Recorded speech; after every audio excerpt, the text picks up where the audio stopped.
more information, visit bankeasternct.com, call us at 860-889-7381, or stop by any of our branch locations today. Eastern Connecticut Savings Bank with offices in Norwich, Jewett City, and Plainfield. Member FDIC. Do you, Kasasa? Don't just wish for a winning deal. Make it Dish, and we'll make it real. Don't just wish, make it Dish. Hey everyone, this is Ellis Dish from Dish Motors. We're back better than ever with our new sales and service center on Route 32 in North Franklin. Everyone says there's nothing better than dealing with the dishes, and here's why. Selection. We have the area's largest inventory of off-lease, one-owner vehicles of all makes and models. You name it, we got it, or I'll get it for you at no additional charge. Quality. Each vehicle goes through a rigorous 120-point safety and quality check. Nothing leaves the lot without my personal approval. Convenience. We have financing sources for almost any situation. We offer on-site registration processing, and we have maintenance programs for years of stress-free ownership. And now open for all your maintenance needs. Our full-service repair facility, where oil changes start at just $19.99. Call today for your appointment or just stop by. So save thousands and deal with the dishes. Route 32, North Franklin. Or check us out online at dishfranklin.com. Or ring us, 860-383-4750. Don't just wish, make it Dish. Did you know that Allstate Insurance, the Trahan agency, has two offices now, Plainfield and East Lyme? And that's good news for you, since Kevin Trahan has been in the insurance business for well over a quarter of a century. Plus, he's easy to find. Just search in any browser, Kevin Trahan, Allstate Insurance. And when you get to his Facebook page, you'll find tons of helpful information on questions you may not even have thought to ask. Allstate Insurance, Trahan Agency, Plainfield and East Lyme, proud sponsor of Griswold Youth Football. You buy better, Better it burns, much better. so much better it burns. The right insurance at the right price. You buy better it burns. You buy better, burns, you buy better. Are you looking to simplify the complicated things in life? Insurance can seem daunting, like a task for the must-do list, not the want-to-do list. Let the Burns Agency take the headache out of protecting your assets. We're a full-service agency offering home, auto, life, and business insurance. Call, email, chat us online, or do it the good old-fashioned way and stop in. We have two locations, Norwich and Dayville, with licensed staff ready to serve your insurance needs. The Burns Agency, proudly serving Eastern Connecticut since 1932. You buy better, Better it burns, much better. so much better it burns. The right insurance at the right price. You buy better it burns. You buy better, it burns, you buy better.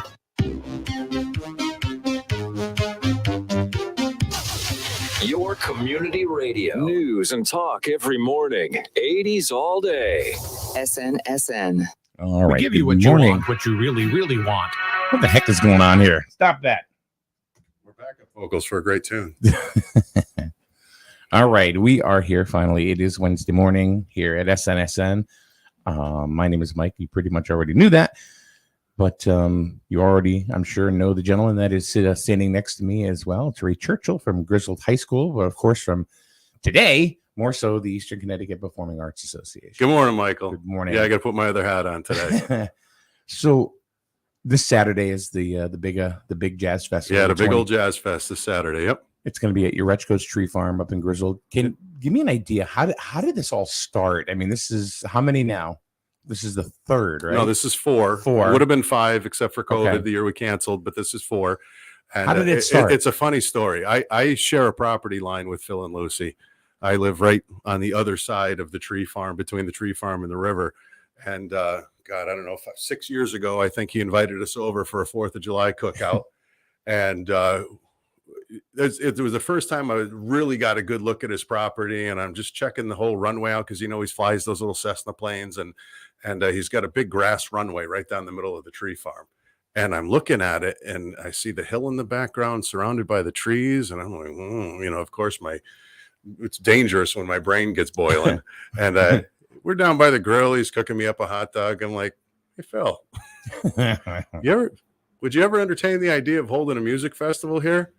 He goes, funny you think. Lucy and I were just talking about something like that, how we could have a concert or something, because we've done weddings, and we could have a concert or something. I'm like, let me plug an idea to you. And he goes, wow, that sounds pretty neat. I mean, there's a lot of details we got to talk about. I said, talk to Lucy. I said, it wouldn't be until next June, long time away. Talk to Lucy and get back to me. 9 o'clock the next morning, the two of them were knocking on my door. Hey, that's a great idea. We want to try it. And I'm like, okay, giddy up. Let's go. Now, did you already have the idea, or did you just have that like bing epiphany when you were there that morning? Like, oh, this could be a little bit of place. both. I'm always Okay. kind of on the lookout for performance opportunities wherever they may be in town or Eastern Connecticut. And then as I stood, and I'm sure many of you here in the listening audience probably get your tree at either your Christmas tree at either Gears or Yurechko's. Yeah. So you're standing there right next to the big barn where you pay, and you're looking across the runway over to the hill. And it's like a perfect little natural amphitheater.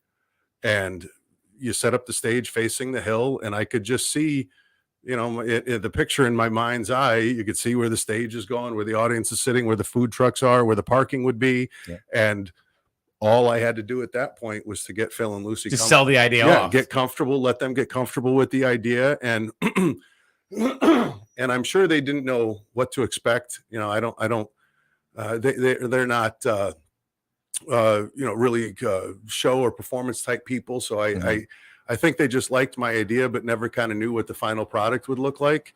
And I think Lucy got a little apprehensive going into the first year, thinking, oh my God, 500 people are going to be on my property. Rightly so. It's a lot. Yeah. It's a lot. Yeah. So at the end of the first Jazz Fest, she came up to me and she said, wow, you guys really know what you're doing. You guys put on a pro show. I'm like, that's the point. So now they're just super comfortable and they look forward to it, and the whole family comes down, and it's such a great event. Such a great event. We have the weather on our side again. I don't know if this is real wood or particle board, but but it's going to be mid-70s, sunny, beautiful, comfortable. So we got lucky again on that one. And I think it's very, very generous that you give the Yurechko's 10% off. Oh. You know what's crazy about that too? I'm like, Phil, just take whatever tickets you need. Phil, take what? No, we're buying them. This is a fundraiser for you guys. We're buying them. I'm like, Phil, just how many family are coming? I'll comp everybody. Yeah. No. We're all paying. I'm like, oh, all right. See, that's when you know they're all in. They really care about what you're doing. Wonderful people. They really are. We're a beautiful, beautiful family. I had their daughter Kelly in high school. She was never a music kid, but she was in the high school when I was teaching there. She has a couple of great kids, and they're always jumping off the dock and riding their go-karts around. I mean, what a place to grow up as a grandkid. Yeah. That's unbelievable. Or fly the plane. Yeah, I don't know. I don't know. He's that. offered me rides many times, and really? I'm like, yeah, I'll do that someday. Someday hasn't hit yet. Yeah, no. Pay up on the life insurance and get going. Oh my goodness. All right, so this is the 4th, should be the 5th. Yeah. You've had a couple events where it's been rainy. Yeah, I know the last one was the last one. We've been lucky so far. I thought there was one was a little bit of rain. Last year it was a monsoon on the Friday when we were setting up, and then it cleared. And funny enough, the year we had to cancel because of COVID, it rained on that Saturday. Got it. But so far we've been very lucky. The last 2 times we've done it, it's been sunny and hot, 80, 90 and muggy. But this is going to be cool and breezy, sunny. It's going to be the perfect day. Now, why jazz? What brought jazz to your forefront to do a jazz festival instead of any other genre? Well, in our mission statement, when we got this is actually our 10th anniversary this year for ECPAA. We started, got the idea back in 2011, formed in 2012, and we've been going ever since. But in our mission statement, we're kind of we declare ourselves like a two-headed monster. We want to bring performers into the Eastern Connecticut area that may or may not be the most popular. Well, I don't want to say or that. Well known. Yeah. And to try to give people the opportunity to see things that they normally wouldn't see unless they left the turnpike and went Providence, Hartford, New York, Boston. And we also want to give the community opportunities to perform themselves.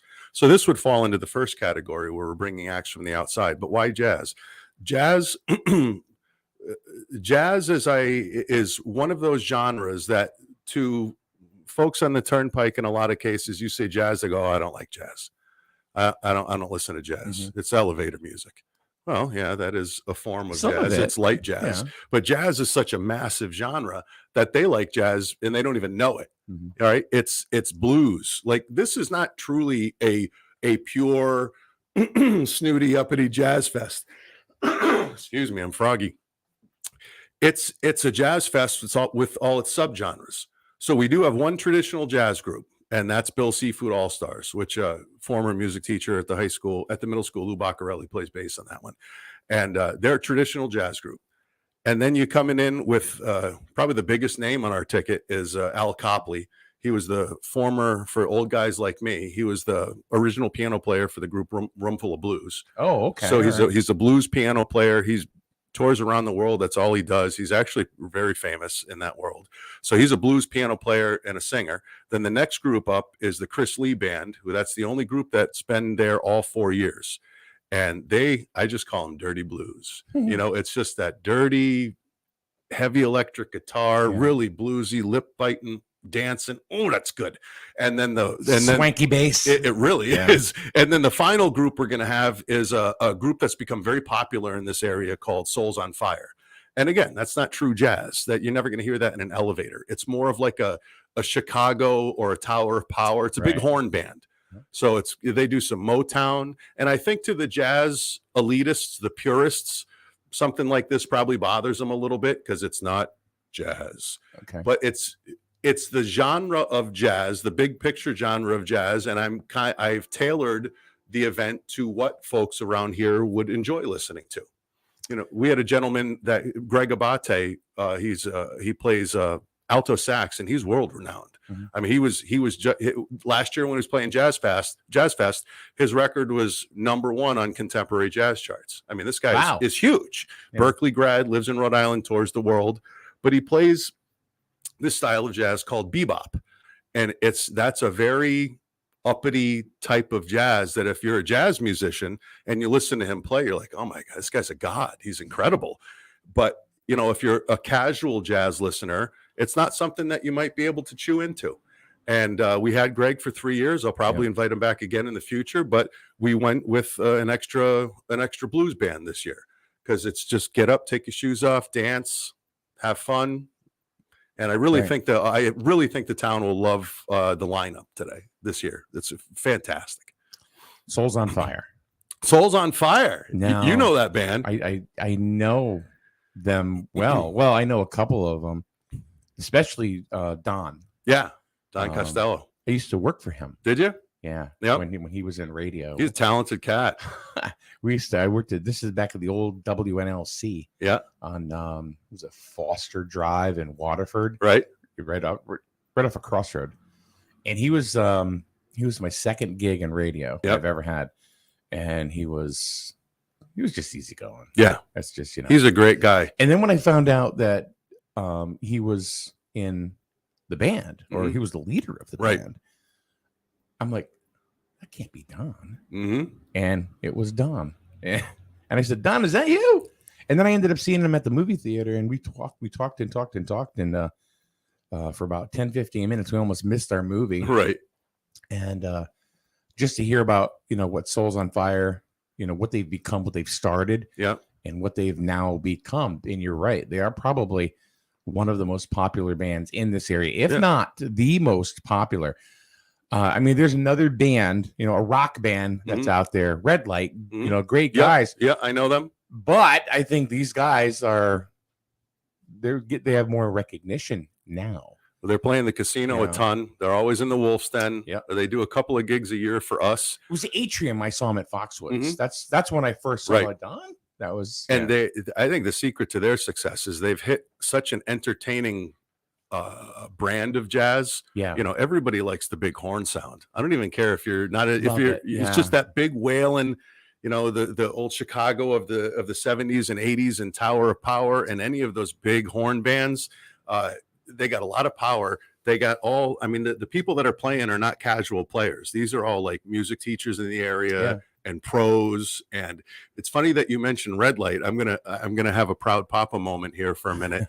The lead singer for both Souls on Fire and Red Light were former chamber choir kids of mine. Yeah, Rachel Sumner. I apologize, Rach. I don't know your married name, but Rachel Lenda, that's right. Yeah, and she's lead singing for Red Light. Yeah, and she was which is a complete switch for them because they've never had a female lead singer, and she's killing it. Yeah, I heard him a couple times. I'm like, wow, Rach, she's so good. Well, you talk to Terry Sumner, that's his daughter, and it's like he's like talks about it, and then he played something for me here. I'm like, whoa, I didn't know that was your daughter. She's been a rock star. She auditioned for me for Annie when she was in 7th grade, and she walked in this black skirt and this leopard print shirt with a fur collar.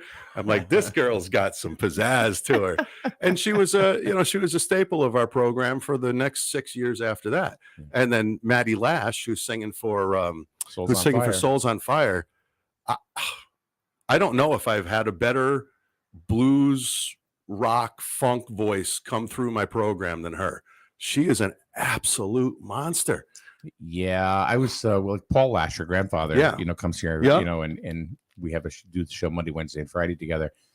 And I remember when he told me, actually, go back further than that. When she was, was it Under the Sea? She was in. She was in I can't remember the Little Mermaid. Okay, yeah. And I remember telling him because Paul's been here, like 6 years now. Yeah, and I said, I didn't know that was your granddaughter. She's phenomenal. Yeah. And then she was a lead in Cinderella. She was a fairy godmother. Yeah.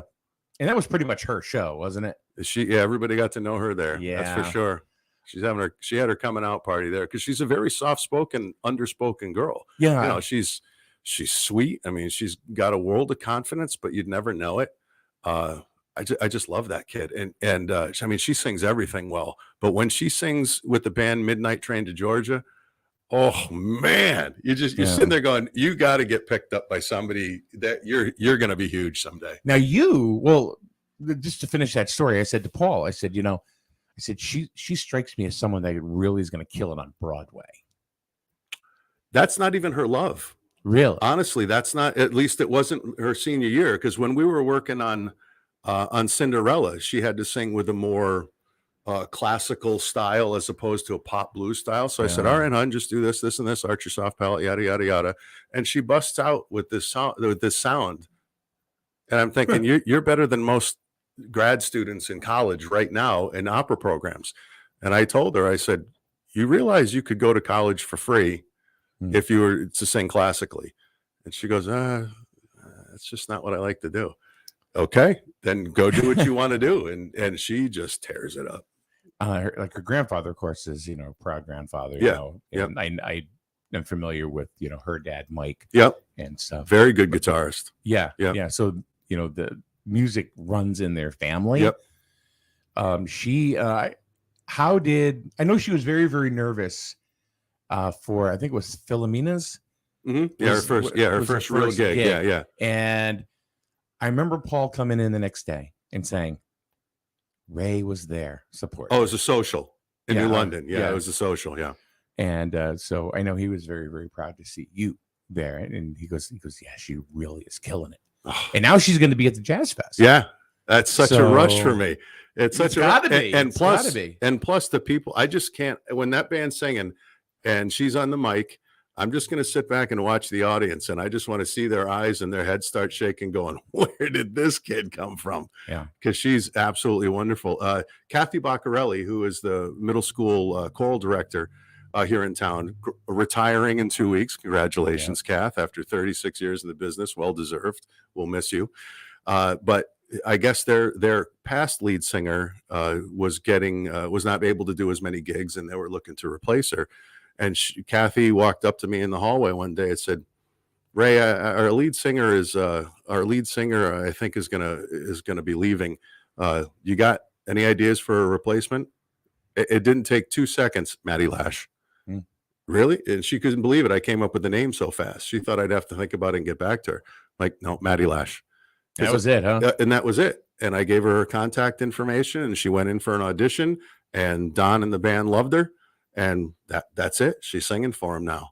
And you wait till you hear her. Oh, she's phenomenal. She's awesome. Absolutely. She really is. And Rachel is so great for Red Light. And I'm just so proud that those kids are kids. They're full adult women now. They're all kids to me though. Yeah. That they're off doing something and doing what they love, because they absolutely loved it in school. And really, as a music teacher, that is the only job you have, is to foster that love of music for the kid in whatever form it takes. Right? Just because I was an opera major in college doesn't mean that I never knew that. Yeah. I was music ed, obviously, but my principal instrument was voice, and I principally sang opera and some music theater stuff. So just because that was my major, that doesn't mean that everybody else is going to get steered in that direction. What's your passion? Go and do your passion.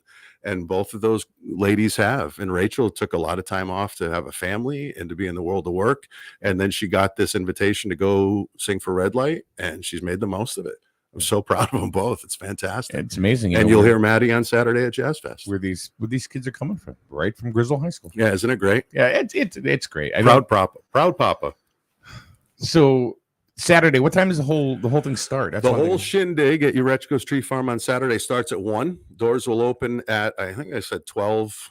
About 12, they're open. The gates will open. You can come in. It runs till 8 o'clock. The last band will close. The order is Bill's All-Stars, Seafood All-Stars, and that's named after the restaurant that they always play in down in Westbrook, Bill's Seafood. And each band will play for an hour and a half. So Bill's will be up first, and then Al Copley will come up second. He travels with his own baby grand piano, so we got to get that on stage for him. He's big. You'll be really impressed with him.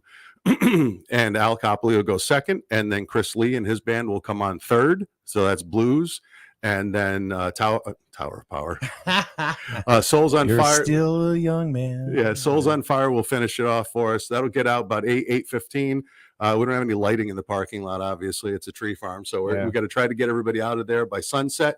And there'll be food trucks, a couple of them. There'll be a gourmet hot dog truck. There'll be a lemonade truck. And there'll be, hold on, I have it right here. I want to make sure I quote them. Hold on, I'll get it. But it's Good Karma. It's called Good Karma Cafe, and it sells sweets and hot coffees, gourmet coffees, iced coffees, fraps, smoothies, the whole thing. So we only have a couple of food trucks because you're very welcome to bring a basket. If you want, the only thing we ask is that you don't bring like wine glasses or glass that's easily broken, because we don't want it to be on the runway. But you can bring wine, beer, soda, water, whatever you want to bring into your cooler. Bring food, bring a blanket, bring chairs. Easy ups. I've seen easy ups. Yeah, you can put them. We'll move you to the side or the back, so you're not blocking anybody. But if you want to put up a pop-up tent and sit under it, you're more than welcome to do that. We have some concessions for those who need them, but you're very welcome to bring your own stuff. And that wasn't something we were doing in the very beginning. We were restricting that and putting more food trucks out there, and it just didn't feel. We just didn't like the feel of it. You can't bring something to an outdoor festival. That's kind of crazy. So the second year, we let them bring stuff in and had just a couple of food trucks. And you can't imagine the good time that these people have. You don't have to stay for all 7 hours. You can come and go. But you're sitting there and you're chilling out, and you got a cocktail, and you're eating wine, wine and cheese, fruit and cheese, and you're just having a beer and sitting there watching incredible bands. Because that's always when we put this festival together, we decided as a board that there's 2 things that you cannot skimp on when you do something like this. Really 3. One is you can't skimp on the talent, right? This is not I'm going to give the Griswold High School chamber choir an opportunity to get up and sing. This is not a school event. It's, you get the best around, and you got to pay for the best around. And we're paying a good chunk of cash to get these people in here, but why wouldn't you? Right? Why wouldn't you? If you want to build an event like that, you got to go with great quality musicians. You have to have great quality tech and sound guys. So Matt Babcock and John Colassa are doing our tech and our sound on this big, beautiful, giant professional John stage. Colassa is the best there is around. That is correct. John is the man. So he's doing our sound, so you won't miss anything. And also advertising. If we're gonna do this, I said to the board, if we're gonna do this, these are the 3 things that we have to spend money on. And the talent was number 1. So the talent's through the roof. I mean, it really is through the roof. And the reason, to get back to your question from about 20 minutes ago, why jazz, is because if you are a jazz fan or a blues fan or a funk fan and you want to see any of it, you can't. You're paying $125 for a ticket in Newport. And that's about all you can do. The Mystic Jazz, Talking about the Newport Jazz Festival. Newport Jazz, the biggest one in the world. Right. You're going to go pay out your nose to go down and see that for talent that's very, very good. Or you could pay $25 to come here and see talent that's equivalent. You know, some of these guys would be playing at that festival, and it's for $25. And we have discounts for students, anybody with a student ID, and for military, those who served will also get a discount. So it's an all family event, and it's just it's really starting to catch on. We hit the 500 mark last year in attendance. Had about 300 our first year, and it's been working its way up. I would expect that you're going to see 500 to 600 people out there because it's a beautiful day. And we just want to keep going. We just want to keep going, and I want to keep offering jazz because you can't find it anywhere else. So these people that have come in the past and, hey, you know, that's ECPAA. They're a local group. We're going to go support them. I don't really like jazz, but I'll go support them. And then they're walking out going, man, I didn't know that was jazz. I didn't know that's jazz. And they're you know, people that are rockers, you know, they like rock and country, but they leave and the blues is like, I could hear that in a country bar. I could, you know, the Rolling Stones was a blues band, right? Eric Clapton, Cream, that's a blues band. You know, exactly. All these people are they don't know it till they hear it, and then they hear it and they're like, oh man, that Stevie Wonder chart that Souls on Fire is playing, man, I love that. I love that Motown sound. And then they're leaving going, oh, we're definitely doing this next year and we're bringing friends. I didn't know jazz was so cool. So that's kind of getting to our mission statement.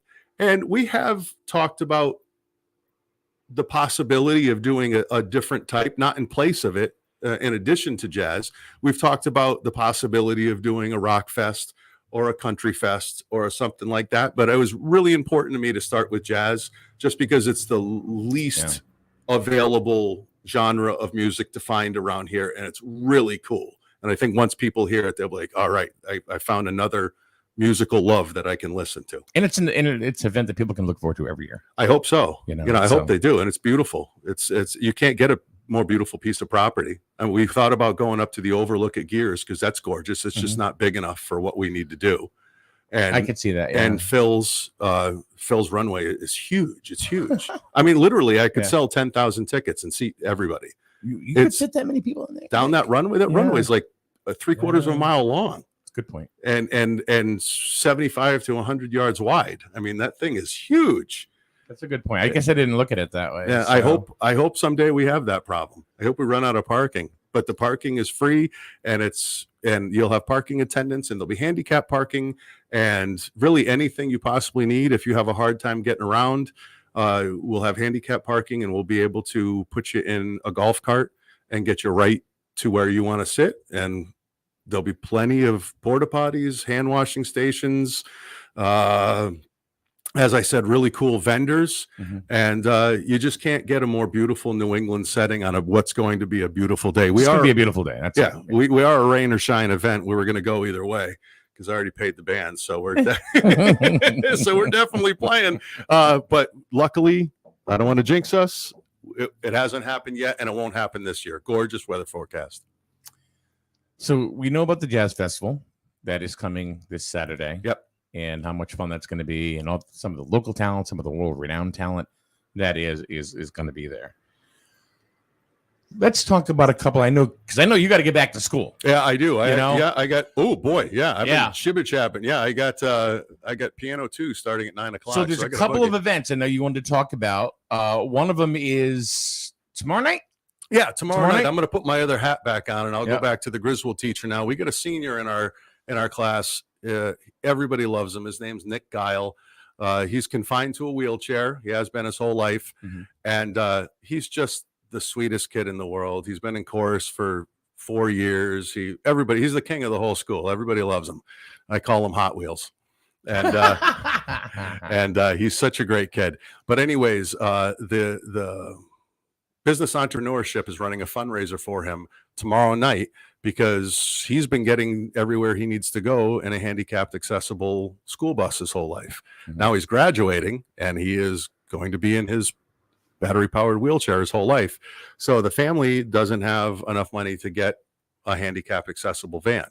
So we're trying to raise as much money for Nick's Ride. That's what it's called. We want to get Nick's Ride. And what they're doing tomorrow, right after school, is they're having just a basketball tournament of any 5-on-5 team. Must have a teacher in it. Yeah. But they're just going to do a basketball tournament that anybody is welcome to come watch. It's $5 admission, and every cent of that will go to Nick's parents so they can try to get a van so they can get Nick around in his chair. Right now, they have to disassemble the chair out in the parking lot, put it in the trunk, and carry Nick to the back seat, which obviously is not daunting. Yeah, you can't do that the rest of your life.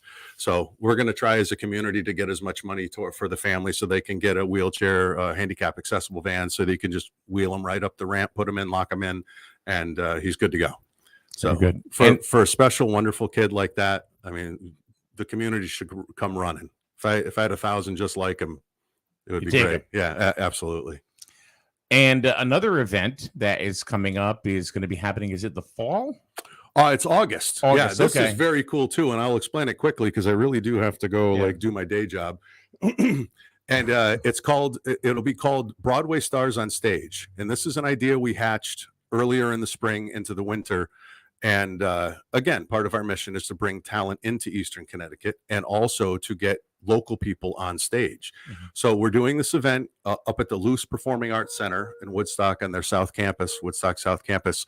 Big, beautiful 1,000-seat gorgeous, just redone for $4 million.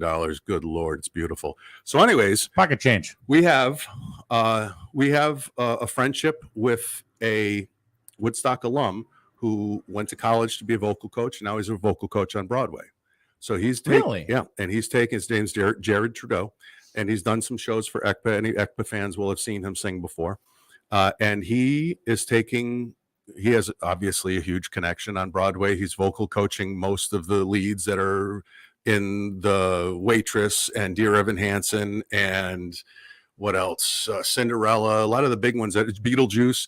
And he's taking 8 of those people, 8 of the leads from those groups, and bringing them up. And on August the 13th, Saturday, they're going to do a cabaret style performance at the Luce. And so you're going to get Broadway level. I mean, they all have to leave bright and early on Sunday morning because they all have matinees on Broadway, 1 o'clock, right? So these are all people that are leading those shows. So serious. It's really serious and really cool. And I talked about the coolest part. We're doing right now on online on our website for the age group of 14 to 24. So basically covering the high school to college age kid. They can sign up with a voice teacher's recommendation to become part of the choir that's going to back these people up. So to end Act 1 finale, Act 2 finale, there'll be big choral numbers. The Broadway folks will sing the leads, and then the choir will back it up. So they'll be on stage with Broadway talent. And that's not even the coolest part, Michael. The coolest part is that we're also having a competition for the kids of that age again, that they can submit a vocal audition via a YouTube link, and that YouTube link will go right to Jared in New York City, and he will pick one of them to perform a featured duet with one of the Broadway stars. Are you kidding me? So one of the kids from Griswold High or Woodstock or Putnam or Plainfield or anywhere else, or a college kid that's back in the area, they're going to be able to stand on the edge of the stage with a sold out 1,000-seat auditorium and sing with the star of Dear Evan Hansen. Right? That's amazing. I know I've passed 24 years old at least twice, but if I was less than 24 years old, man, I would be clawing to get that opportunity. And that all the links are on the website, ecpa.org, and they can sign up, and Jared will pick a winner. And that's amazing. And everybody that's in that workshop that's in that choir will get on Sunday morning 2 workshops with the talent. Laura just asked, she goes, how do we get information on that event? And you just said so. Yeah, it's on the website. ecpaa.org. Obviously, because Jazz Fest is 2 days away, it'll be most prominent. But if you look at scroll down on Broadway Stars on Stage, you'll be able to see everything you need. And one more question. Joanne says or asks, where can we donate for the van? It's a good question. I would think... I know Jodine Bromley and Melissa High School, but I would think if you just put it in an envelope and dropped your check or cash off to Griswold High School and just put for donation for Nick's ride, then it would get to them. It would get to the faculty members that will need to deposit it.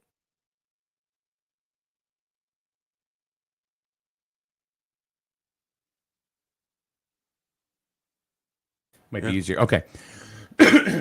So I just asked Ray, and just because this might be easier for some people, instead of going down there, you can Venmo your donation right to us here at SNSN, and I'll get it over to Ray.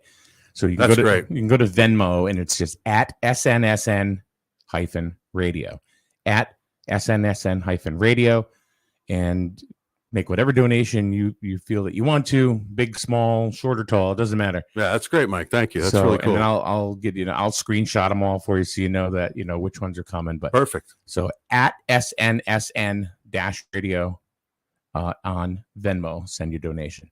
Ray, I know you got to get the heck out of here. You got school. 7 minutes. I got to get back to the high school in 7 minutes. Thank you very much for coming on. Hey, my pleasure. Thank you, Mike, right. for always helping us out with our events. Really appreciate it. Hope to see everybody on Saturday with Phil and Lucy Yurechko for Jazz Fest. Victoria just says, I'll send a Venmo donation, Mike. That's great. Thank you, Victoria. All right, and I'll talk to you later to let you know how that's coming along. Appreciate it. All right. Great offer. Thank you so much. Thanks, Ray. Have a great weekend, Griswold. Ray Churchill from the Eastern Connecticut Performing Arts Association today and other days, Griswold High School. And boy, I'll tell you, there's a lot of great events that are just keep coming and coming and coming. Hey, look who's here. Just watching the show. Oh, you're watching the show. It's Johnny Knuckles. Well, that's why I'm a little bit late. I have big things to attend to. Oh, my goodness sakes. We'll be back in a minute. John Harden's going to be joining us right here on SNSN. Life is full of choices. At Jewett City Savings Bank, we can make one choice easy, finding the right checking account. We offer a range of affordable accounts to fit your budget and needs, and each gives you the freedom to access your money the way you want, online, through our mobile app, or with your debit card. It's your money and your choice. To learn more about the account that's right for you, stop by one of our offices or visit us at jcsbank.com. Jewett City Savings Bank, member FDIC. Hey, I'm Jess, the tire queen from Advanced Automotive on Route 138 in Griswold. Springtime is the best time for making sure your air conditioning is working to its full potential. Springtime is also a great time for a tune-up, so your car is running as economical as possible. Those gas prices are nuts. Spring is also the time to get your wheels aligned. Who would know better than me, the tire queen? Come see me at Advanced Automotive on Route 138 in Griswold. I'm Jess, the tire queen. Family owned and operated. That's something you don't hear too often anymore. Highway Campers of Plainfield is now 3 generations in and going strong. If you're looking to upgrade or get your first RV, contact the family that knows RVs, Highway Campers. They'll walk you through the process of finding the right RV for you and can even finance it for you. Visit www.highwaycampers.com and find your home on wheels. After all, home is where you park it. Highway Campers is a proud supporter of Griswold Youth Football. The issue of guns and gun ownership has been a white-hot topic locally in the recent past. Is gun ownership for everyone? Maybe. However, if you want to investigate gun ownership, do it the right way by visiting Swamp Yankee Arms on North Main Street, Jewett City. They can assist with consultation and, of course, proper training in regards to gun ownership and use. Swamp Yankee Arms is a community partner. Swamp Yankee Arms. Find them on Facebook. Proud sponsor of Griswold Baseball. Mike Minarski and Rich Wasilek in the morning and 80s all day and night. They're not human. They control the Matrix. SN. All right, good morning, everybody. Welcome back to the show. We are now, which microphone are you? You're on 3. Okay. Now we're being joined by the one and only Johnny Knuckles. What's up, John? I'm well. Johnny Knuckles. Yeah, I heard about that. You get that slapjack. Yeah, come on, man. I'll tell you something right now. Johnny Knuckles will knock you down. Yeah, that's my, what was that show? Jersey Shore name. That's my Jersey Shore name. Oh, okay. Ooh, God, that's like a D-bag name. We can't do that. Yeah, but I don't have enough hair to gel up. And look all cool. You could be a hair club for men client, We and could. also the president. I could be a test subject. Hi, I'm Johnny Knuckles. But see, the problem is I would be the competitor's brand. They'd be like, see, it doesn't work. I'll be the Aldi brand. It's just smaller. Yeah, instead of the hair club, I'll be the Chia Pet for men. Yeah. Supposedly at work. Maybe you could just spread that stuff. You could. Yeah. Chia. They had all sorts of different Chia Pets. Yeah. Well, it started out as like the Chia Pet.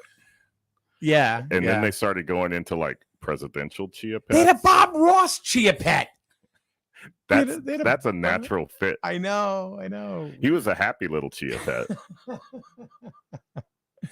Oh God, I love them. Those TV things. Chia Pets. Yeah. Clap on. Oh, Clap. the clapper. That thing works. You know what? It actually worked. I only saw one in real life once, and it did work. Millions were sold in Europe. Because the thing is, you plugged it in the wall or whatever, right? And then I think you plugged like the lamp into the clapper box, right? And it worked. So I went to a friend's house and he had that on the wall, and I'm like, is that one of them clapper things? He's like, yeah. He's like, check this out. I'm like, all right. Remember the touch lamps too? Like my grandmother had those. Touch the lamp. And, but then you would touch it like one too many times, or you didn't have your damn it. Then you have to go back through the cycle again. There's a grease spot there. I got to clean it off. Now it'll work. Oh, Quit playing with the lamp. But those were fun. Yeah. How did that even work? Was it like just some sort of conductor or whatever? Yeah, with your finger. Oh, it was just really cool. Yeah, totally cool. I remember it was better somebody than had one. turning Like, that three-way switch. Magic. Because like the lamps with the three-way switch were like the old console TVs. Oh, I remember that. Channels 2 through 13. Yeah. And then it goes to UHF. Well, the problem was, you go to UHF, but then like your local UHF channel is like 48, but it started like 33 or something. Yeah. But don't go because Dad could hear that from counties away. It was like click, click, click, click, click, especially if you're supposed to be in bed, right? Yeah. And you go to a kid today, you know what? Look, you know what? You can show them a dial-up phone. Mm-hmm. You can show them a telephone booth, one of the old ones. They won't know what the hell it is, right? You ask a kid what UHF is, they're going to be like, what? Right. They're like, it's a Weird Al movie. Yeah. Oh, my God, you're right. Oh, God. I know you were, but what am I? Yeah, that's one of those that it's going to definitely stay within the genre, the age that it was made in. All right, so Mr. Idea Man, David Polino, he's always got some cool things going on The here. flagship for Griswold High School sports, and your home for local news and weather. Broadcasting from Main Street in the borough of Jewett City. The Streeting News and Sports Network, SNSN. All right. Oh, there we go. Yeah. Thank you for that. Dave, he's always got something going in that noggin of his, I swear to God. How about, here's another one of those products. You ready? Life Alert. Life Alert, right? I've fallen and I can't get up. They trademarked that. Yeah. Now you owe them like $50. And he throws another thing our way. Remember those oil lamps? Oh, yeah. Yeah. Like the lava lamp or the oil? No, like the scented oil? Yeah. Yeah. It had the wick. You had Right. Okay. Yeah. Yeah. Yep. God, I wish we could have Ron Popeil here, but he's dead. He is. You would think he would have come up with a product to Keep himself alive. Yeah. Like, nothing like taking Krylon and selling it as hair. Just spray it on your head. But don't shower for 3 to 4 hours. Oh, days. No runs, no drips, no errors. Johnny Bench, he did the commercials. Remember? Yeah. Because he had like it was the lobe. He had the big frontal lobe. It was the male version of the of the poof that the girls had. Yeah. Well, the bouffants or whatever. Like with the spray, the Aquanet. Oh my God! Yeah, don't light a flame near that. Yeah. Oh, David meant the oil lamps with the oil on the strings moving around. Oh yeah. Okay, now I'm good. Okay, all right. So Ron Popeil, you're right. Why didn't he invent something to keep himself He had the alive? pocket fisherman. I was just gonna say that. That was the one I was gonna talk about. Oh, there's my phone. I took it from you. Okay. He had the Ronco food dehydrator. Oh, he had it all. Rotisserie. Oh yeah, set it and forget it. Yeah. Who could ever forget? Set it and forget it. That's the hook. That's the catchphrase. Then there was this. I love the infomercials. I Uh-huh. love the old infomercials because they were just like, wow, these are space age products. Where can I get this? Right. They told me it was. Probably I can get it as seen on TV at Tanger Outlets. Based on they would never say directly, but it would be like based on research done by NASA engineers.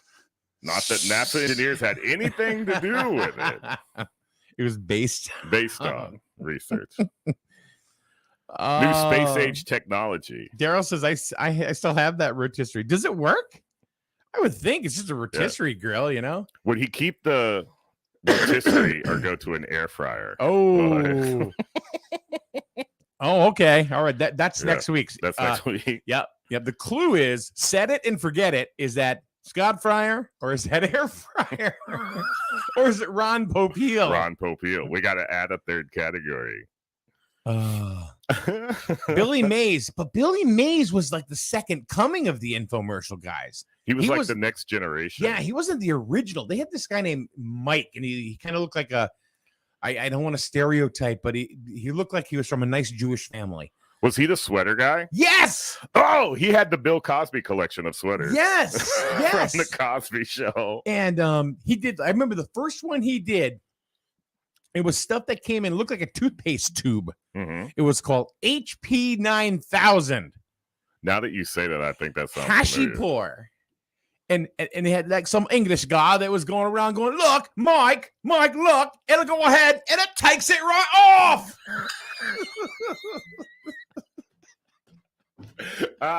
It's amazing. It probably was toothpaste. Because it's like that kind of stuff like your mom would do when you were a kid. It's activated by the water. You know, we have all these specialty products now that you pay a premium on. But then you go and ask your mom and she's like, no, get some baking soda and water. Right. And that works. Yeah. It sometimes works better. And then they gave it a name like Hashi Paul 9000. And they got a really cool British guy. He was a little guy too. He was like, Mike. You gotta look it up on YouTube. This guy is crazy. Now this guy, Mike, and I forget his. I looked him up one day, but the company that he founded that did all these infomercials and stuff. They loved him.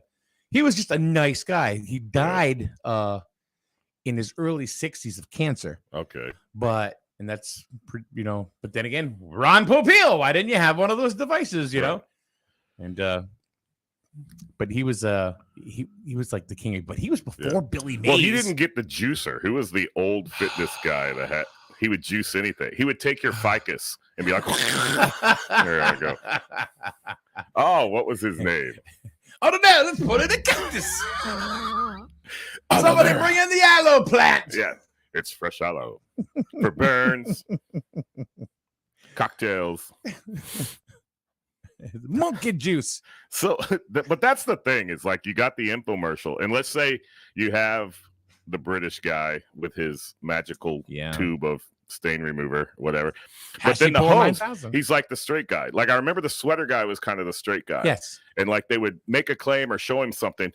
Oh my God, like over the top acting. Actually, the mic guy, he wouldn't do that. He'd be like, he'd hold the microphone. When something would happen, his mouth would drop. He'd be like, that was before the mic drop. It was the mouth drop. How about the guys with the knives? The Ginsu knives? They could cut a brick and then slice a tomato. Yeah. There wasn't an edit cut in there at all. No. Mark, look. I just cut the dickens out of my finger. But who's cutting bricks with knives?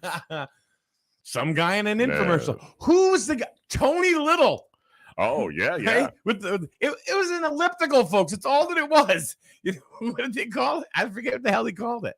Who knows? But he had a big old mullet. He was like, you'd see him posed on the thing. He was like this. Right. With leg warmers or something. It's all about the personality, because that's who we remember. We remember the products because of the crazy antics of the presenter. Yeah. But Billy Mays, man, he was excited. Didn't he got in a plane crash and got hit in the head with a suitcase or something, right? I don't know how he passed, but he's no longer with us either. He had the stuff that was like the glue stuff. He had like OxyClean, right? OxyClean was like the second coming of HP 9000.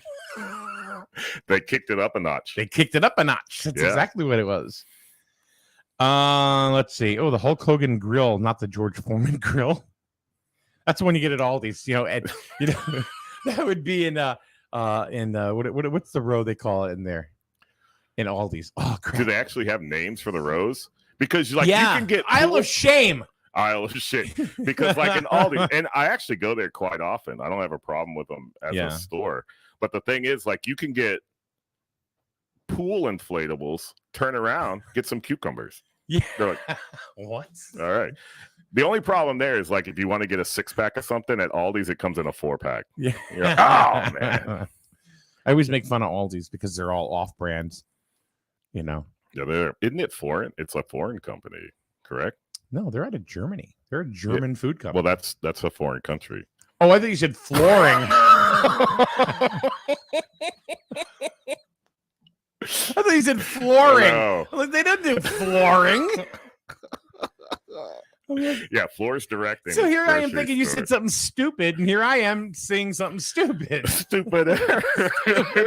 But see, if I'd have posted that on social media, it would have just gone with the flow. Jesus. But I don't have any social media. Oh, God. They did the George Foreman grill via the infomercial for a while. Right, George Foreman. Yeah. And all his sons named George Foreman. George 1, George 2, George 3. But I had a Foreman. I still have it somewhere, a Foreman grill. Everybody has a Foreman grill. But it was amazing. I absolutely love it. Well, that was actually, I think, the genesis of the original conversation. I guess genesis and original is probably redundant, but of the conversation of burger nugs. Oh, you imagine if infomercials still even a thing? I don't know if they are. I can't stay up that late anymore. No.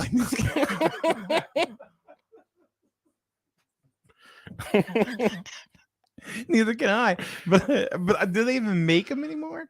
Why not? I don't know. I haven't seen them. Well, I don't know with 24-hour program, because remember back in the day, HBO would actually go off the air. Yep, at like 1 o'clock. Yep. And I thought I was somebody. And then, because I'd be like 15 years old, right? And they just watched like the China Syndrome for the 7th time. And remember, they had that Eddie Murphy Raw, you know.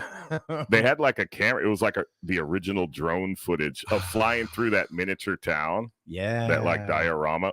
Oh yeah, and it's like it's kind of like something that you'd see in Mr. Rogers, because you would watch like Headbangers Ball on MTV and click over to HBO to watch the diorama fly thing, and then there was nothing else on TV for the rest of the night. It was amazing because they rotated programming over and over again. I remember the China Syndrome was a thing. I would watch that. Like I watched it like 6-7 times because it was always on, right? The other thing that was always on was the Diana Ross concert.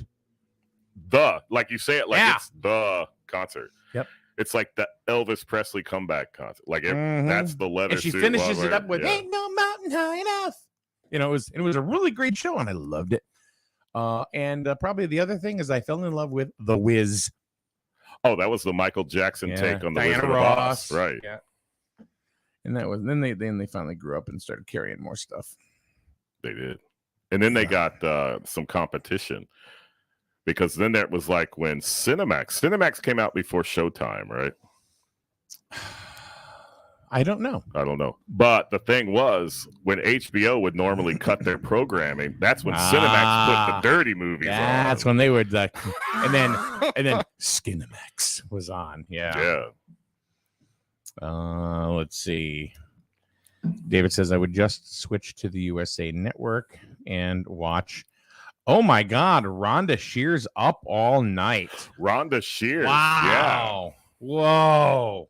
That's a blast from the past, right Or there. you could go to Nick at Night and watch Car 54. Where are you? Where are you? Bilko. Yeah, the Monkees, all those shows. Yeah. Love American Style. Yeah. These are all good shows. My God. Memories on the corner of my mind. That's all we're thinking about this morning. And where else could you watch like John Denver movies except on late night cable? Yeah, God. Oh God, you devil. Oh God, you devil. That was devil. a sequel. Yeah. George Burns and John Denver. George Burns, Gracie, where are you? Followed by Benji. The dog. All right. So no, there's a story here. Benji. Mm-hmm.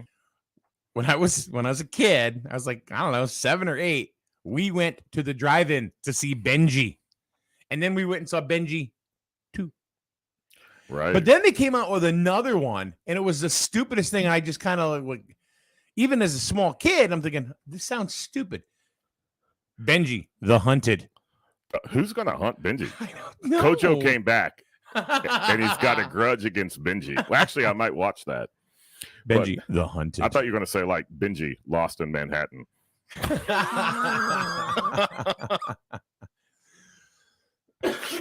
There were some of those, and those they always preceded, like, all of. They don't have those types of movies anymore. Why?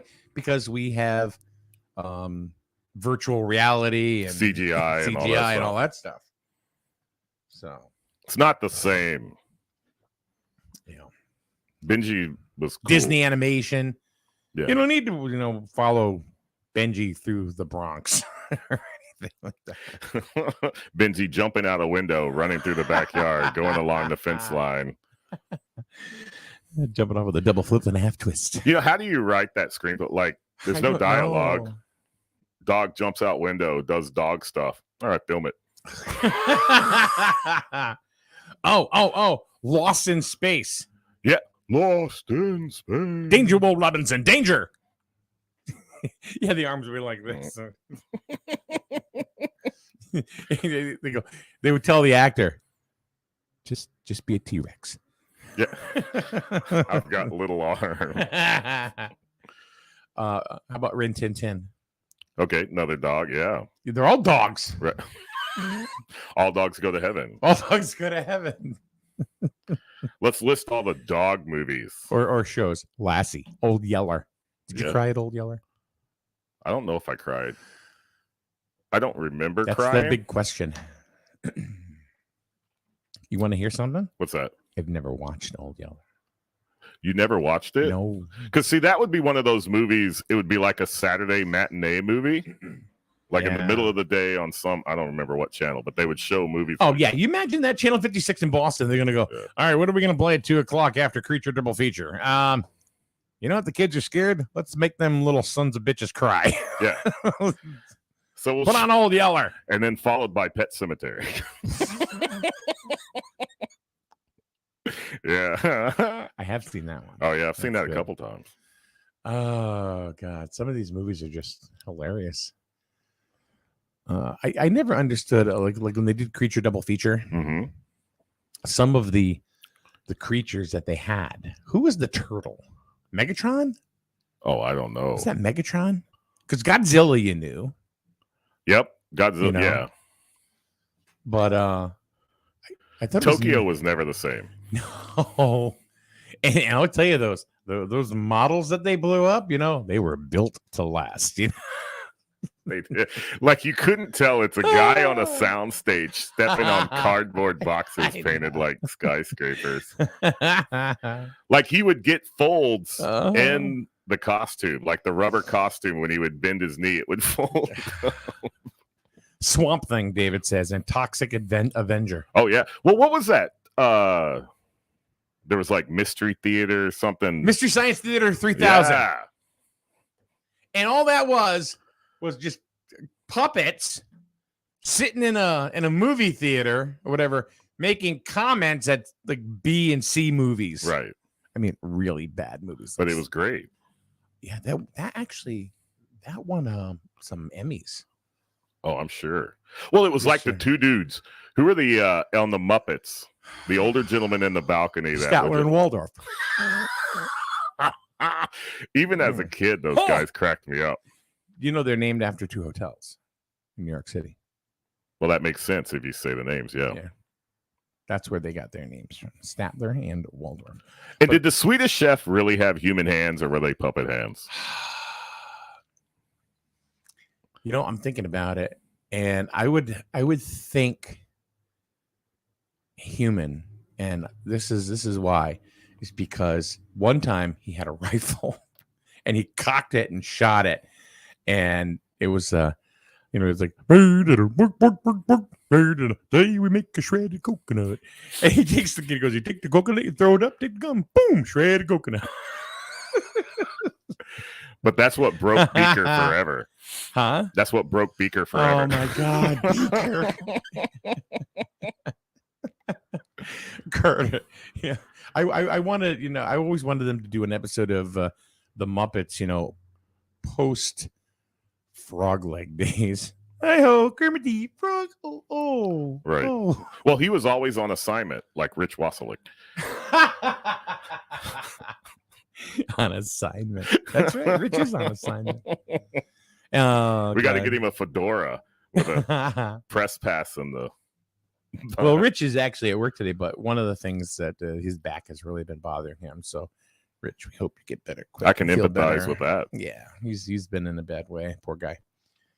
Laura says, since Senator Statler and Waldorf, yeah, it's Paul and Jim here at the station. All right. You ever see Paul Ash come in? He's just sitting there with his arms crossed. Yeah. Oh, he must have been in a good mood that day. Yeah, what?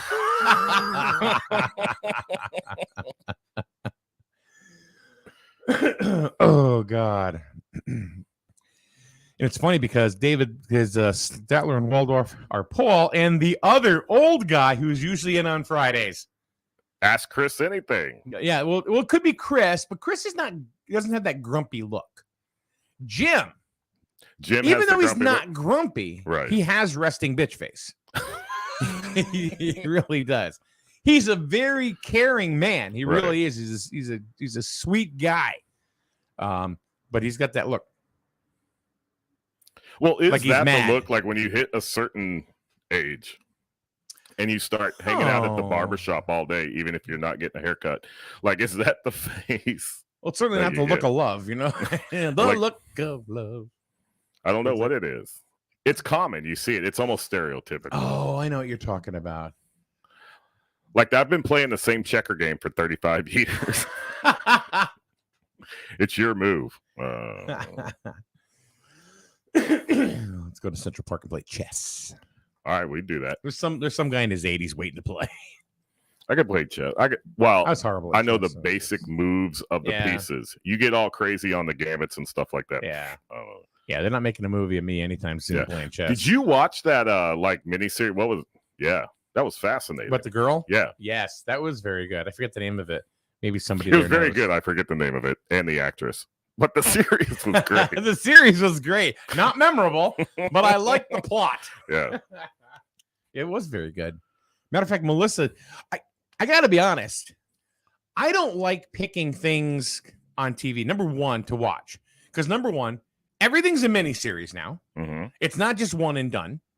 They don't even make movies, that are, it's all like, then they have, a limited series. They call it now, right? Right. So it's like 6 episodes or whatever. It's the Aldi's version of a miniseries. Yeah, that's it. It's like, I only want a half a pound of meat, so we'll get that. It's half price. So I get overwhelmed because there are so many choices out there. You know, we were lucky back in the 80s and the 90s. We had ABC, CBS, and NBC. Then maybe PBS, depending on what you wanted to watch. And then out of the blue, in the fray came Fox. Like out of nowhere. Out of nowhere. With like the craziest programming you had ever seen in your life. Yeah. And The Simpsons. Mm-hmm. You know, like the Family Guy, you know, after still he's 22 years old, for Christ's sakes, and he's still a flipping baby. And talking to the dog. Yeah, I know. But, like Married with Children, there were like parent groups that wanted to ban that show. Oh my God. That was so cutting edge, though, that show. Mm-hmm. That really, really was. If you go back and watch it now, it just seems so tame. Yeah. But I remember like that was like if you had a friend that was allowed to watch it, you're like, you're the cool guy. Like you have the cool parents. Well, not only that, but it was like nowadays you can put it on pretty much anything and you get full frontal guy on guy kissing. You know, do you think that happened on TV in 1988? No. Oh, no, that was like big time taboo. Right. Now it's like, well, wasn't it Ellen? We're woke. On her sitcom, wasn't that the first same-sex kiss on network TV? I think so. Yeah. Laura answers the question of the name of that show, Queen's Gambit. That's correct. That is correct. And I had just said Gambit like moments before. Yeah. I missed it. But anyway, get back. There's so many different, there's networks and pay services and everything, and they all have their own TV shows. Mm-hmm. You know, that they're, I mean, Apple TV has their stuff. Amazon has their own. Netflix, Hulu. Oh my God. Right. Paramount. Well, all the big guys. You got Peacock. Yeah, we were talking about that the other day. You know, they all have their thing. And I don't even know, you know, because, you know, which one has what. All I know is I get so completely overwhelmed with what is out there because it's just too much, you know, as far as TV shows and everything. Right. And there are TV shows that that people have said, oh, you got to watch this. It's really, really good. And it's like, oh, okay, I'll watch it. So I'm watching Schitt's Creek. Oh, that with the Eugene Levy or whatever. Right? And his son. Yeah. I thought it was his stupid. daughter's in it also. Yeah, that was dumb. I hated it. It's Eugene Levy. I usually like him, you know what I mean? But no, it was. Well, it wasn't going to be completely highbrow because I think he's still in the American Pie franchise, like American Pie 37. I think they're up to now. They just go straight to DVD. They don't even press them on DVD. They're on limited release on Hulu. The great grandchildren. So I don't. But anyway, she picked one that we watched. Oh, I can't even remember what it was. It was just a few days ago. But anyway, long story. The moral of the story is I can't pick anything because I'm just not good at it, and I wouldn't know what to pick. Because I'm overwhelmed by it. She'll take the remote, put something on. And I literally will say, what have you chosen for our viewing pleasure tonight? Because I'm like, I don't know. And I got to admit, she picks good stuff. Yeah. She really honestly does. And it's funny because like I'll complain about it and she'll go, you know you're going to get into this. And okay. So I don't know. There's a lot out there, and then sometimes there's you get too much. Yeah, and to me, there's too much. Like there was a thing Amy got into, like an Australian prison series or something like that. Oh yeah. That's when I started going downstairs to watch my own stuff. I was like, I forget somebody told me about that. That was really, really good to watch. But you know what I watched? What the first like non-conventional series on TV. Like non-conventional to me was like a Netflix series. Okay. You know, a Netflix original. House of Cards. I've heard of it. See, that's the problem. I am not much of a TV watcher. Kevin Spacey. Yeah. Well, you know what? Neither am I. Right. But my son-in-law said to me, he goes, look, this is a while ago. And he said, it's got to be 12, 14 years now. He goes, you got to watch House of Cards. It's really good. And I'm like, all right, I don't want to make that kind of investment, you know, and because I knew it was a series. Mm-hmm. But this was my first experience of a series dropping a whole season, all 12, 13 episodes at once. I started getting into it. I'm thinking they're going to be all B actors, right? Because it's a Netflix original, right? No, it's Robin Wright Penn. It's a lot of your Kevin Spacey. I guess A-list movie stars and stuff are on a lot of series on the what are they, pay networks? What do you call them? They're kind of pay-per-view networks. Like you have to be a member, subscribed. Yeah. But now, are you the guy, like if somebody says, hey, you've got to get into this series, it's really good, and you go to look it up, let's say they're on season 1, episode 7. That's the new release. Do you watch that episode, or do you go back, binge watch the first 6? If I've never seen it, no, I go back to episode 1. Yeah. Absolutely. Yeah. Why? I don't want to start, because to me, it's like a complete story, one chapter. But anyway, House of Cards was amazing. If you have Netflix and you're not against Kevin Spacey, he's amazing. Yeah. He is amazing. And it's all about Washington, D.C. and everybody's a crook. Not Republicans, not Democrats. They're all flipping crooks. Is it a docuseries? No. Yes. Matter of fact, the first lady is Morgan Fairchild. Yeah. Oh my goodness gracious. Yeah, remember him? But anyway, Falcon Crest. Was she in Falcon Crest? Yes. Morgan Fairchild. See, that's the problem. I said I'm not much of a TV watcher. That's like but then all of a sudden, boom. Yeah, but that's like post 1992. Anything like pre 92. All right. So Laura says, if you could watch one TV show and not get sick of it, which one would you choose? Me, it's Family Guy. That's me. I'm going older. Ooh. Because this happened. So me and my college roommate, this particular sitcom was on late 70s, early 80s. And when we were in college, they would do back-to-back episodes at 1:00 in the morning. So my roommate and I would set John Kirshner's rock concert. I'll get to it. So we would set our alarms to wake up in the middle of the night. We would watch the 2 back-to-back episodes of this particular show and then go back to sleep. And the show was Three's Company.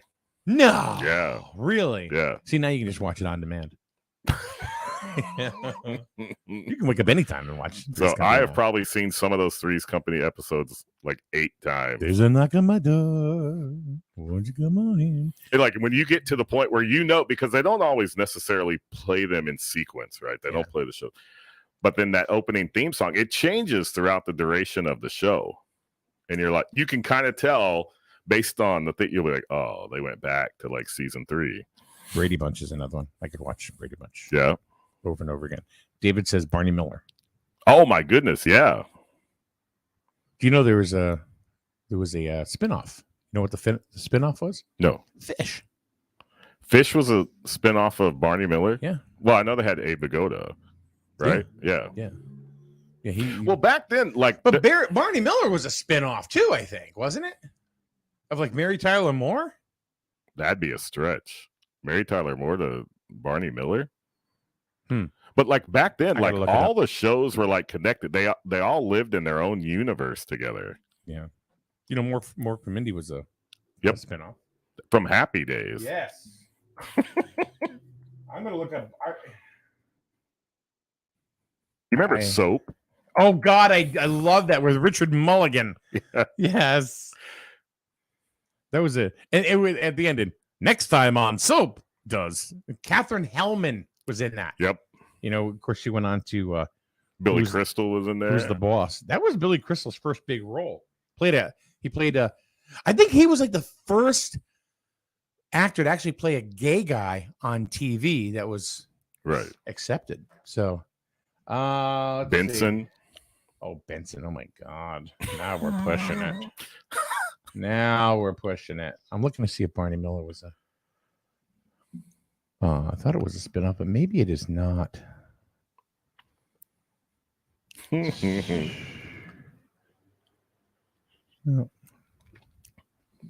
Let's see. I couldn't even tell you what's on TV now. It was originally called The Life and Times of Captain Barney Miller, and that was the pilot, which was on in 1974. But like the theme songs, like there's those contests, like you play those games. They're like name the show based on the theme song. Yeah, and you could just hear a couple notes and then boom. 8 seasons for Barney Miller. Cool. Night Court. Oh, I love Night Court. Night Court was really it was just a blast. But like, if you asked me like what ABC's Thursday night lineup was right now, I could not tell you to save my life. I can tell you ABC's Tuesday night lineup. Just like when I was a kid, I'm it not was getting Happy there. Days, was Laverne and Shirley. And you're saying back in the day? Oh yeah. Today? No, I couldn't tell you. I have no idea, because honestly, the shows on conventional TV now, like Channel 8 or Channel 3, or I couldn't tell you. I couldn't tell you what's on them. No way. I couldn't tell you what. Like, I know, like, I still watch, Family Guy. It's on Fox. It's always been on Fox. Same thing with Simpsons. Mm-hmm. But anything else, I couldn't tell you. How about the original MacGyver? Yes. Yeah. Quantum Leap. That was my next one. What was the computer's name? The handheld computer. His name was Merlin. I don't know. Ziggy. Wasn't that a cartoon? I don't know. Wasn't Ziggy a cartoon? I don't know.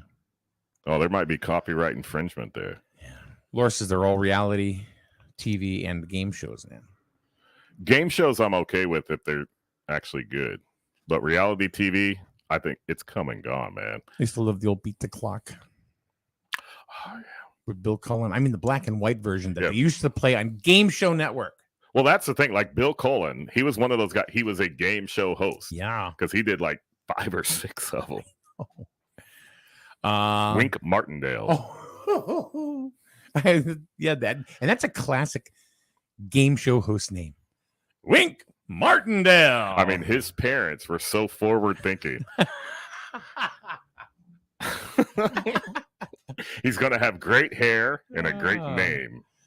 Oh God, who's the guy on crap?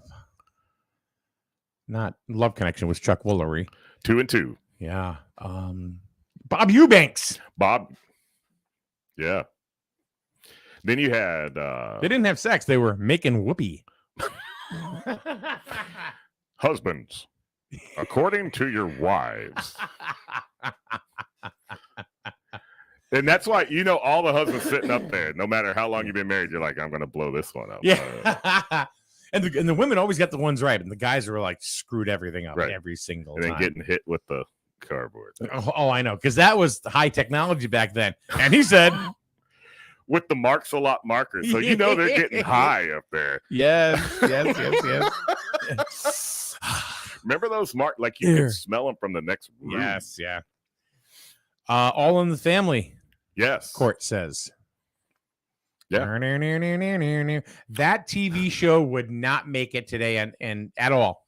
It would get banned as soon as it got. I think probably any show that was on between like 1976 and 1980 would not get produced. No, today. I know. What about the Jeffersons? Sanford and Son. Yeah. I mean, really, honestly, you imagine Archie Bunker and George Jefferson going at it, honky. I mean, that ain't gonna happen on TV. No, it's just not. You can't. I can't even say that because I'm a racist now because I've said that. That's how today's society looks at it, or a certain sect of society. I don't even know. Maybe, but Archie Bunker, even by my standards as a kid, I'm like, he was nasty, right? And then when Edith died, and then that was I gotta admit that scene when he was sitting at the end of the bed. And the true Archie Bunker came out, saying, why did you leave me? Like something about, you weren't supposed to leave me, right. I needed this, I needed that. And he was talking about, almost bringing out selfish reasons. And then the character evolved into how much he missed her. Mm-hmm. And he started crying. You never saw that side of Archie. So, yeah. And then they put their chairs in the Smithsonian. Yeah. Archie and Edith's chairs. Yeah. But yeah, he was. Is Jean Stapleton gone? She is gone, isn't she now? I believe so. Yeah. And Carol, he's gone too. David says Wink Martindale is my mother's cousin. Sweet. Well, Dave, is he with us? I don't know if Wink Martindale, yeah, because he got the Ronco life extender. That was his very. I'm looking it up.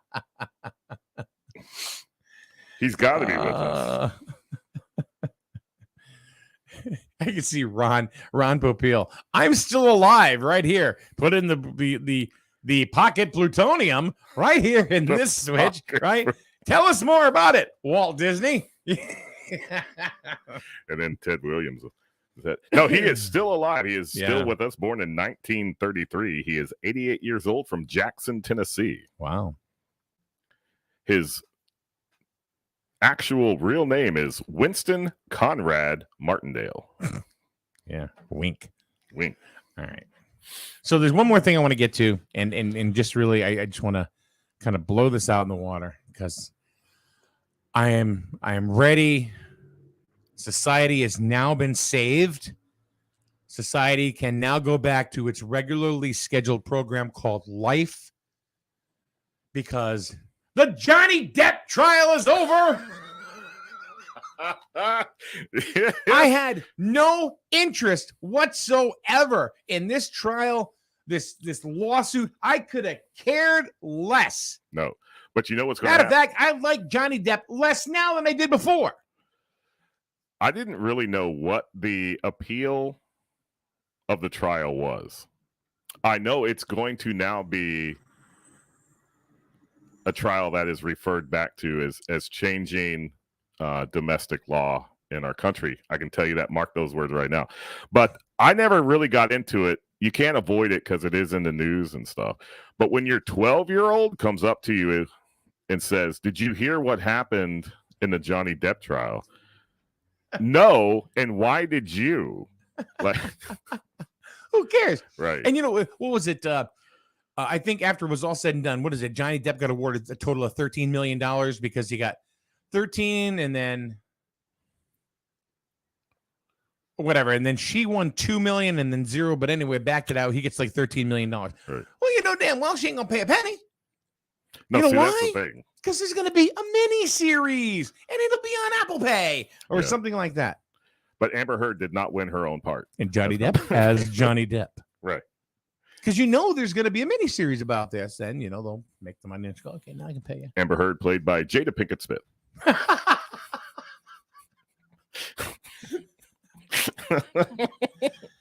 Jada, how was your role in G.I. Jane 3? Oh, too soon, Jada. Too soon. I'm so sorry. We'll be back tomorrow with another episode of Wink Martindale. That's cool. I could care less about the Johnny Depp thing. I thought it was stupid. I thought it was a waste of time. They televised it. Why? Okay. So when it was all said and done, David calls her Amber Turd. Amber Turd. Yeah. Not a nice person. When it was, she yeeted her own stuff, man. I mean, but when it was all said and done and the decisions came down from the jurors, what was the first thing I saw on social media?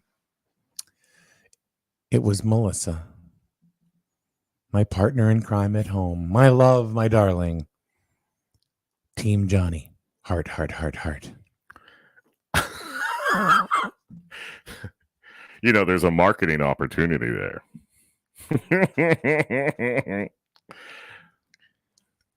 I hang my head in shame.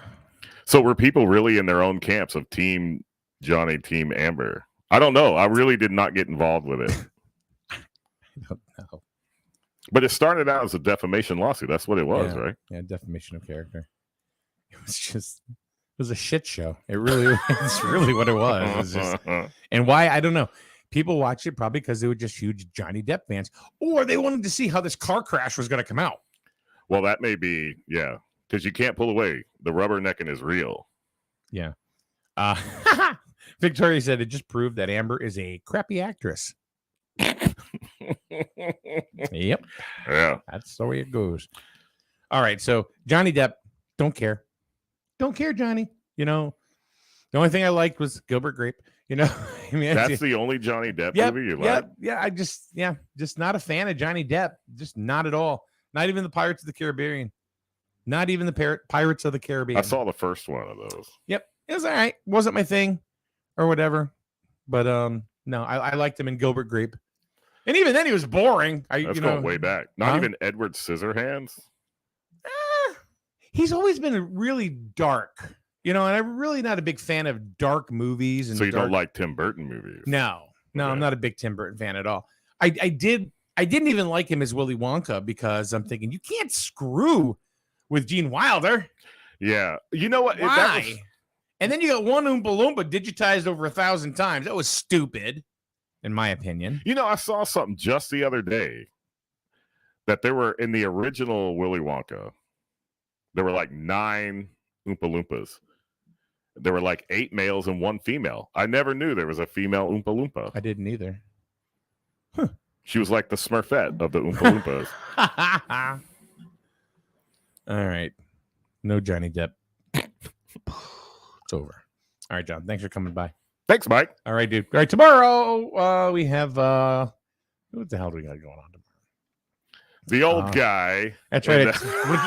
Retiree Row will be tomorrow with Paul Lash and, of course, Chris Somewhat Good Enough, who finally that vampire movie is going to come out. Thank God. Oh, rock on. Yeah. And by the way, speaking of vampires, go to snsnonline.com. The whole thing with the Jewett City Vampires is starting to cook. We may even have an event that we're planning come the fall. So you want to make sure you're going to vampire up all of your stuff. Get vamped up. Let's vamp up. There you go. There you go. I like it. So anyway, let's make Jewett City great again. But see you tomorrow. See. Hi, my name is Dr. Katina Simmons. I'm the new owner of Grizzled Eye Care, formerly the office of Dr. Joel Zuckerbrand. I would like to welcome you and your family to make an appointment today for an eye exam. Even though the name has changed, we are still providing the same family-friendly eye care as Dr. Z. We are located at 8 North